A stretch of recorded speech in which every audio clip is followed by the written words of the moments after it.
AITA for refusing to pay for my ex's soft landing after she ended our 8-year relationship? When my 8 years with Maya ended over a half-empty plate of eggs, I was Richard, 41, a man who still remembered how she took her coffee, which side of the couch she claimed, and every quiet little bill I had paid, because I thought we were building a life, not a tab she planned to leave open. That morning didn't start like a breakup morning. There was no screaming, no slammed doors, no dramatic bag sitting by the front entrance. Maya came into the kitchen in gray sweatpants, hair pulled back, her face calm in that careful way people get when they have practiced a conversation in their head too many times. I had made eggs because I always made eggs on slow mornings. She had made toast and then barely touched it. I remember the butter melting into the bread while she looked past me at the wall like there was a teleprompter there. Then she said, "I don't think we're together anymore, Richard." I didn't answer right away. My coffee was halfway to my mouth, and for a second, I thought I had heard her wrong. 8 years does strange things to your brain. You get used to someone being part of the furniture of your life. Even when things have been tense, even when the affection has gotten thinner, you still expect them to be there tomorrow. I set the mug down and asked, "Are you saying you want to break up?" Maya folded her hands around her cup. She always used both hands when she wanted to look fragile. "I think we've grown apart," she said. "I've been feeling disconnected for a long time. I need space to choose myself." It hurt. I'm not going to pretend it didn't. But it also didn't come completely out of nowhere. We had been polite more than passionate for a while. We still knew each other's grocery habits and TV passwords, but some nights we sat 3 feet apart on the couch and felt like co-workers waiting out a shift. So I nodded. I asked a couple of questions. Was there someone else? Did she want me to leave that day? Did she need time to collect her things? She said no to the first one. Not like that, which I should have paid more attention to. She said she didn't know about the living arrangement yet. She said she needed everything to be handled gently. Then, without much of a pause, she said, "But I still need you to not make this harder financially." I stared at her. What does that mean? She took a breath like I was already disappointing her. I need a soft landing. Rent, utilities, my phone, the usual stuff. Just for a few months while I stabilize. Her toast was untouched. My eggs were cold. And somehow, the breakup itself was no longer the wildest part of the conversation. I said, "You ended the relationship 5 minutes ago. Are you asking me to stay financially committed to it?" Her face tightened. That's a really cold way to put it. It's a pretty direct question. After 8 years, I thought you cared enough not to make me scramble. That was the first time I felt the shift. Not heartbreak. Not anger. Something colder. A small warning light in my head. She hadn't asked for help like someone in sudden panic. She had presented it like a term she expected me to accept. 8 years with Maya hadn't been a clean 50-50 arrangement for a long time. In the beginning, we split things in a way that made sense. Nothing formal. Nothing dramatic. If I paid one thing, she covered another. If she was short 1 month, I helped. If I was tired, she picked up dinner. It felt normal because love makes you generous before you realize generosity can become an unpaid position. It was never one giant demand. It was 50 little exceptions that somehow became normal. First, it was the streaming bundle because my card was already on it. Then the phone plan because adding her line to my account saved money. Then the utility bill because the online portal was annoying and I was better with dates. Then part of her rent when she was catching up after a rough month. Then another month because she had an unexpected repair. Then a grocery order because she promised to send me half later and forgot. I didn't feel used while it was happening. That's the embarrassing part. I felt useful, reliable, like the kind of man who didn't nickel and dime the woman he loved. If a bill came due and paying it prevented a fight, I paid it. If she said she was overwhelmed, I absorbed more. I told myself we were a team. But a team doesn't have one person quietly keeping score while the other pretends no scoreboard exists. At breakfast, I asked her exactly what she expected me to keep covering.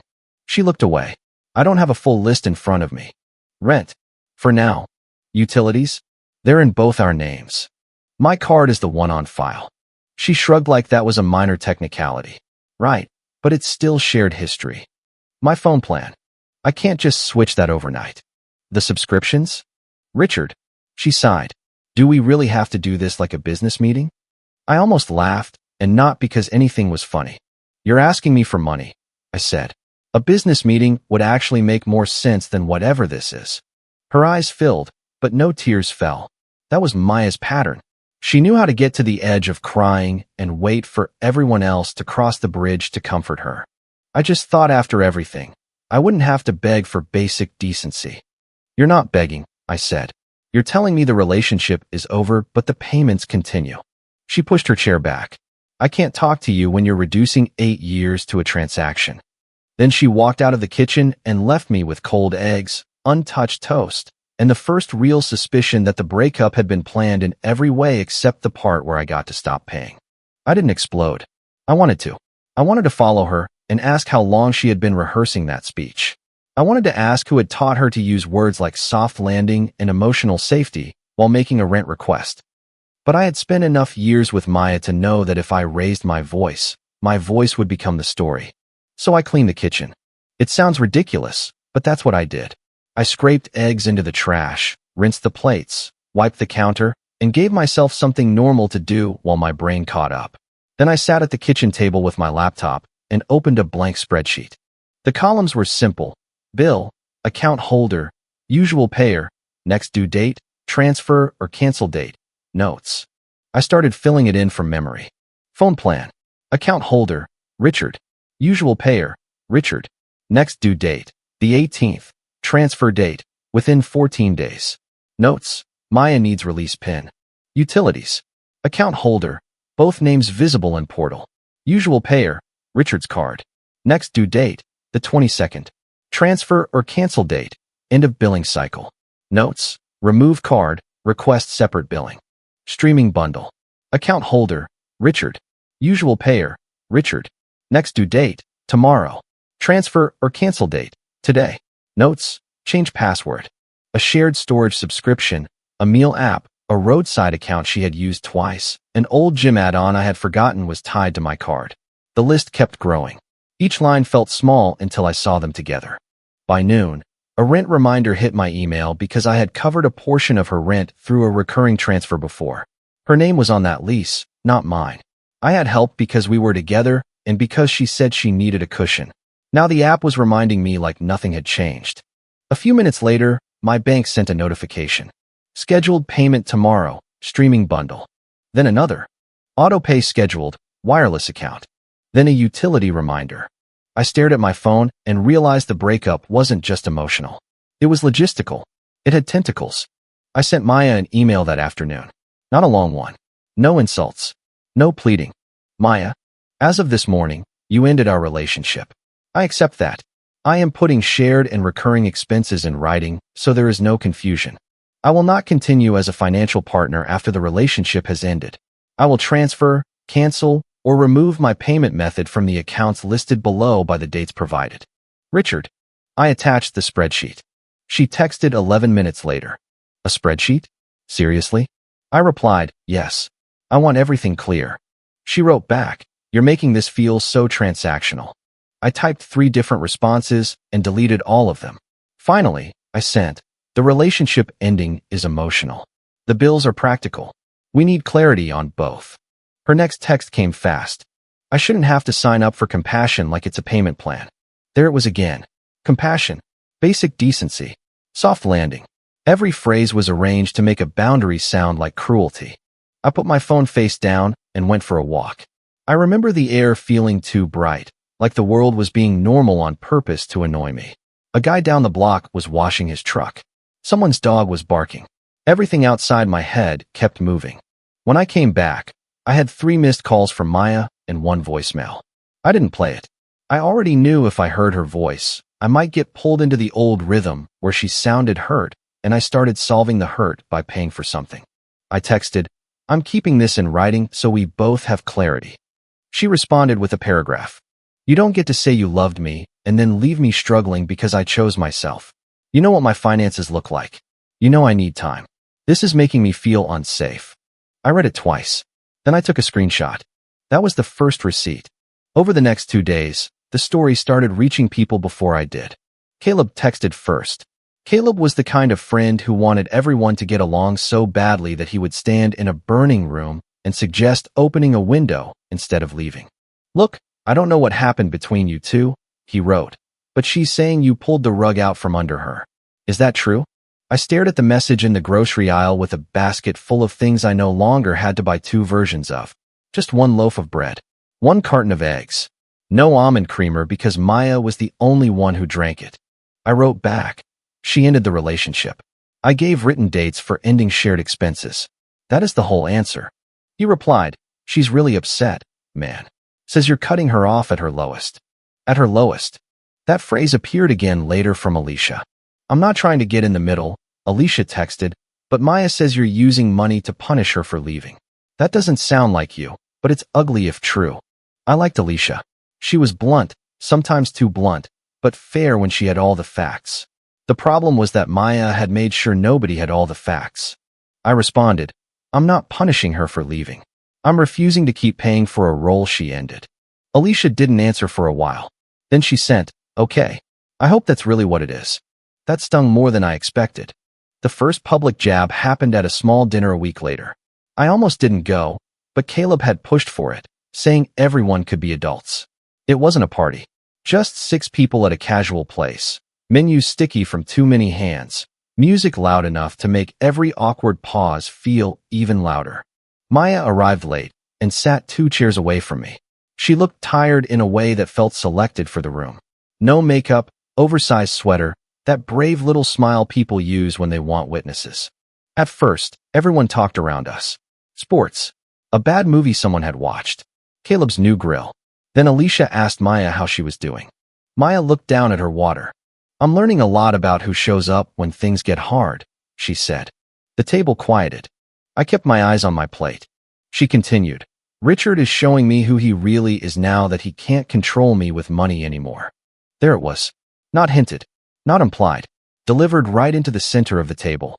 My fork stopped halfway to my mouth. For a second, I could feel the old version of myself waking up, the one that would defend too hard and look guilty because he was loud. I took a breath. Then I looked at her and said, do you want to tell them what you asked me to keep paying for after you ended the relationship? Her laugh came too fast. Wow. Maya. No, really. This is exactly what I mean. You're humiliating me because I expected basic decency. I asked a specific question. She turned to the others, eyes shiny. I thought 8 years meant I wouldn't have to beg. Nobody knew where to look. Caleb suddenly became fascinated by a napkin. Alicia's face tightened like she was trying to solve a math problem with half the numbers missing. I could have shown the text right there. I had them. I could have placed my phone in the middle of the table and let everyone read exactly what she had asked for. But dinner wasn't the place. Not yet. I was still hoping the rumor would burn out if I stayed calm. So I stood, pulled cash from my wallet, and put enough down for my meal.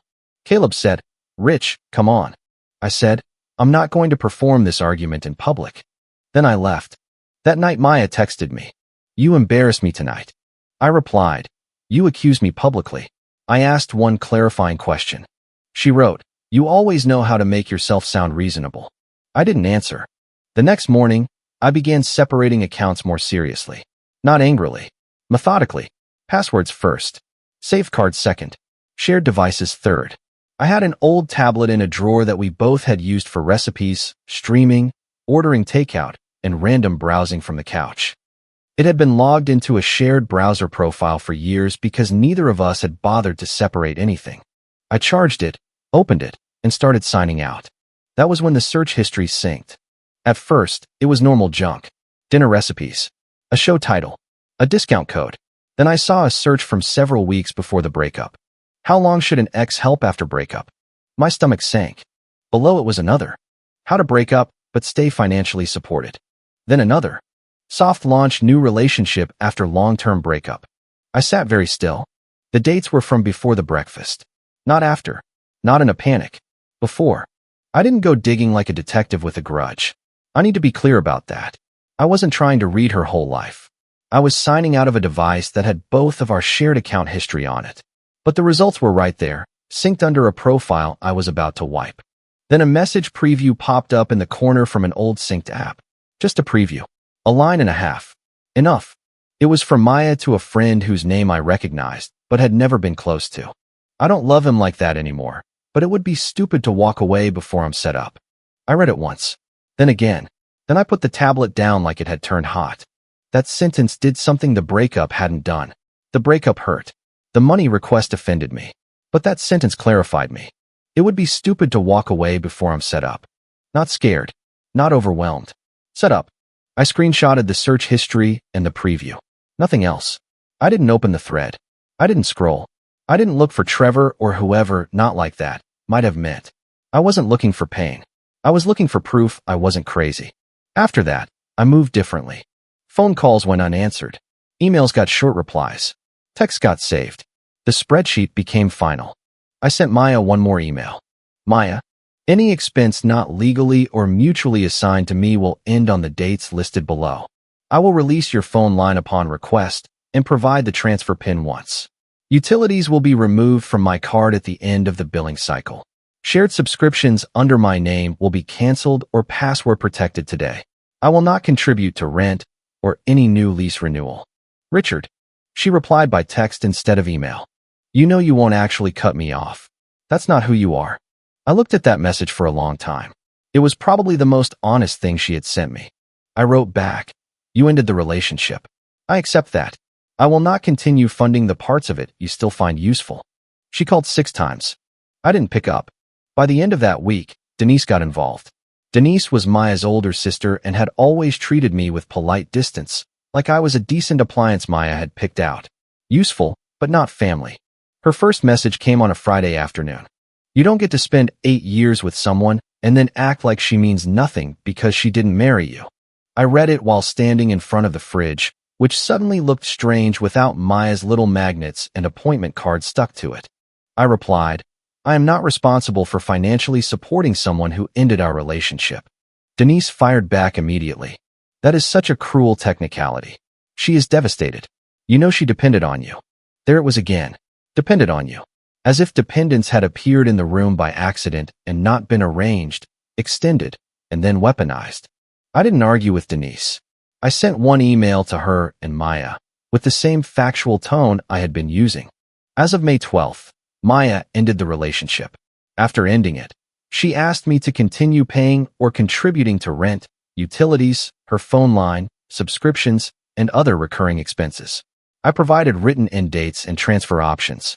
I will not assume new financial obligations. This is the last time I will respond to accusations that omit the financial request made after the breakup. No insults. No screenshots. Not yet.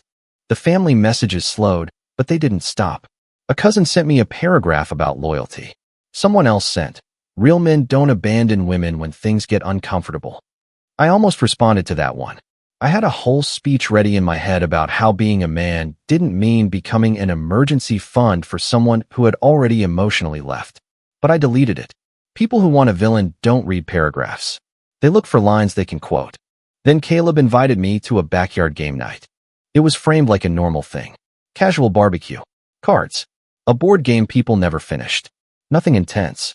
He said Maya might come, but everyone could be civil. I knew exactly what that meant. It meant Maya wanted access to the group again. It meant Caleb wanted the discomfort to end without anyone naming what caused it. It meant if I didn't show up, the lie would have the whole patio to itself. I almost declined. Then I texted Caleb, I'm not coming to fight, but I'm also not coming to be lied about. He replied, fair. The barbecue was at Caleb's place on a warm evening. Nothing fancy. Paper plates stacked by the sliding door, a cooler sweating near the back step, folding chairs in a loose circle, smoke from the grill hanging in the air.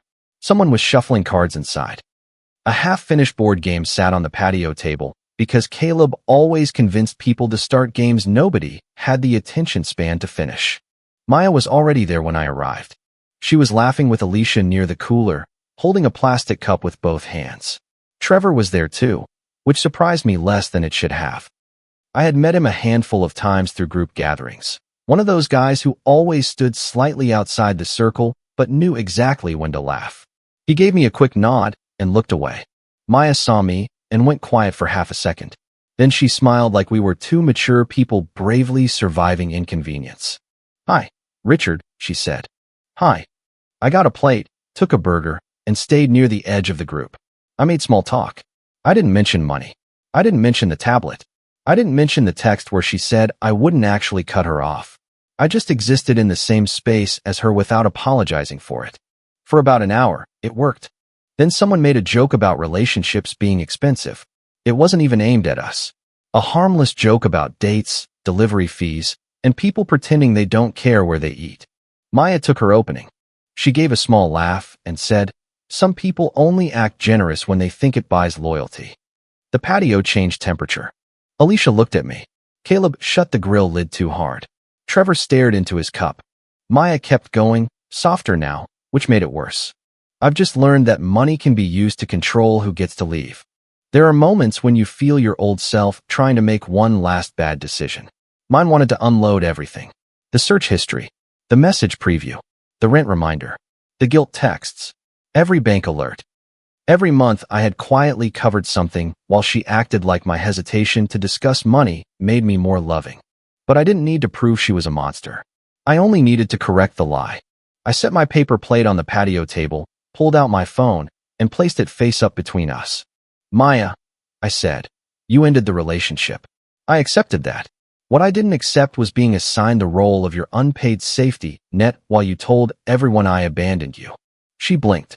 "Are you seriously doing this here? You brought it here." Caleb rubbed his forehead. "Okay, maybe we don't." "No," Alicia said quietly. "Let him finish." I opened the first screenshot. The text from Maya after the breakup. "I need a soft landing. Rent, utilities, my phone, the usual stuff. Just for a few months while I stabilize." I didn't pass the phone around like a trophy. I slid it toward Alicia because she was closest and because she had been one of the people who asked me directly. She read it, then looked at Maya. "Is this real?" Alicia asked. Maya's face went red. I was scared. I opened the second screenshot. The one where Maya had written, "You know you won't actually cut me off. That's not who you are." Then a group chat screenshot that Alicia had actually sent me earlier without realizing what it proved. Maya had written in that chat, "Richard talks tough, but he'll feel too guilty to stop. He always does." Alicia read that one more slowly. Caleb stepped closer. "Maya, why didn't you mention this part?" Maya's voice sharpened. "Because my private finances aren't everybody's business," I said. Then neither was calling me controlling. Nobody spoke for a few seconds. Somewhere inside, someone dropped a deck of cards and cursed under their breath. The normal sounds of the night kept happening around a silence Maya hadn't planned for. She pointed at my phone. "This is cruel. You're humiliating me." "No," I said. "I'm correcting the part where you forgot to mention you asked me to keep paying your rent after you broke up with me." Her mouth opened, then closed. Trevor finally said, "Wait. You were still asking him to pay rent?" Maya turned on him. "Not like that." He laughed once, but there was no humor in it. "How else is there?" I didn't look at him. Trevor wasn't the main issue, and I wasn't going to give Maya the gift of making this about jealousy. The issue was not that she had wanted someone else. People fall out of love. People leave. It hurts, but it happens. The issue was that she wanted the breakup, the sympathy, and my bank account, and she wanted me quiet while she collected all three. Maya looked around the patio, searching for someone to rescue the version of the story she had walked in with. Caleb looked uncomfortable, but he didn't defend her.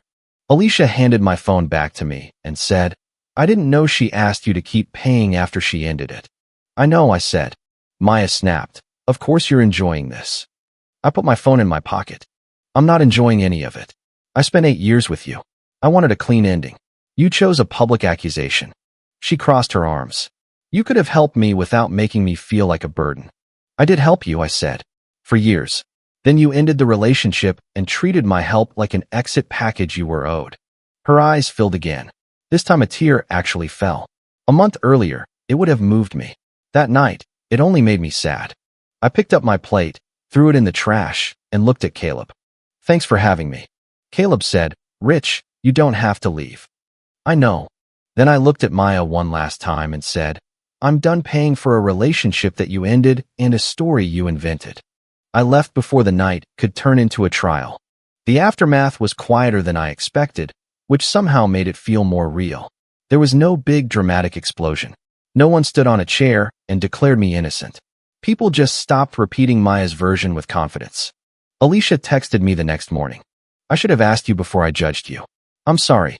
I replied, "Thank you. I appreciate that." She sent another message a minute later. "For what it's worth, I hate that she made it sound like you cut her off overnight for leaving. That's not what happened. No, it wasn't. 2 other friends sent smaller apologies. Caleb called, and I let it go to voicemail. Then he texted instead, probably remembering my rule. I messed up by trying to smooth it over instead of asking what actually happened. Sorry, man. I answered, I get that you wanted peace. Next time, don't ask the person being lied about to provide it. He wrote back, fair. Denise lasted longer. She sent me another message 2 days after the barbecue. Maya said you showed private texts to humiliate her. That tells me everything. I didn't respond with emotion. I sent one final email with dates, amounts, and categories. Not every screenshot. Not the search history. Just enough. Denise. This is my final response. Maya ended the relationship on May 12th. After ending it, she asked me to continue contributing to rent, utilities, her phone line, and subscriptions. I provided written cutoff dates, transfer options, and account information where needed. Her rent and any lease renewal are not my obligation. Shared accounts under my name have been canceled, transferred, or secured. I did not cut off a partner. I ended non-obligatory payments after the relationship ended. Richard. Denise didn't apologize, but she stopped messaging me. Sometimes silence is the closest certain people get to admitting they were wrong. The practical consequences arrived one by one, without fireworks. The phone transfer deadline came, and Maya waited until the last possible day to request the release pin. I sent it once. She texted, "This is really what we are now?" I replied, "Yes." The utilities portal removed my save card. The next bill reminder went to both of us, but the payment didn't come from me. The streaming bundle stopped working on her TV after I changed the password and removed her profile. She texted, "You canceled everything," like I meant nothing. I didn't answer. The rent request came too. She sent it through the same payment app we had used before, no message attached, just the amount. I declined it. 2 minutes later, she texted, "You know I can't cover this alone." I wrote, "You need to contact your landlord, adjust your expenses, or make other arrangements. I am not part of your rent plan." She sent a long response about how cruel I had become. I archived it. Independence has a billing address. She had wanted the word. Now the invoice was in her name. Trevor backed away around the same time. I know because Maya told on herself in one of her last angry messages. "Hope you're happy. Trevor doesn't want to deal with this mess now either." I almost responded, but I didn't. A week later, Caleb mentioned Trevor had said something at another gathering, awkwardly and in front of the wrong people. I thought she was single, Trevor had said, not still fighting over who pays for her life. That wasn't justice. It was just reality arriving late. I never sent anyone the search history. I never showed the message preview about her not loving me and waiting until she was set up. For a while, I thought I might need to. I kept it in a folder with the texts and emails, just in case she escalated. But after the barbecue, Maya's story didn't have the same legs. She could still call me cold, and some people probably believed her because that was easier than admitting they had helped pressure me. But she could not cleanly call me controlling without someone asking, "Didn't you ask him to keep paying after you left?" That question did more than my anger ever could have. The last real message Maya sent me came almost a month after the breakfast breakup. "You could have been kind. You could have given me time. Instead, you made me feel disposable because I wouldn't stay with you." I read it sitting at the same kitchen table where she had ended things. The table looked bigger now. Not better, exactly. Just less crowded by someone else's expectations. I thought about all the replies I could send. I could tell her I knew she had planned it. I could quote the line about being set up. I could ask if Trevor had been worth it. I could make her feel exposed in the way she had tried to make me feel exposed. Instead, I wrote one final message. "You could have asked for help with honesty and respect. You chose entitlement and a smear campaign. I am done." Then I blocked everything except email for necessary logistics. The first quiet week after that was strange. I kept expecting a crisis. A call. A request. A bill reminder with her name attached to my card. Instead, ordinary things happened. I changed passwords. I removed saved cards. I made one grocery list. I bought coffee only I drank. I deleted her profile from the last shared app, the one with her little icon still sitting beside mine like nothing had changed. One morning, I made eggs and toast without thinking. I set one plate on the table, then stood there for a second because my hands remembered making two. The silence didn't feel triumphant. It felt honest. That's the part people miss when they talk about breakups and money like it's only about dollars. It was never just the rent. It was the assumption that my love had created a permanent line of credit. It was the way saying no made me a villain faster than 8 years of saying yes had made me decent. It was the pressure to protect Maya's image while she damaged mine. I am not proud that I needed receipts to be believed. I am not proud that I let so many small exceptions become a lifestyle someone else could plan around. But I am proud that when the moment came, I did not scream, threaten, or do anything destructive. I showed enough truth to stop a lie, then walked away. A person can be kind and still say no. Love ending does not make someone a villain. Demanding benefits from a relationship you killed just might. If you like the stories, don't forget to leave a comment and support the channel by subscribing. See you in the upcoming stories.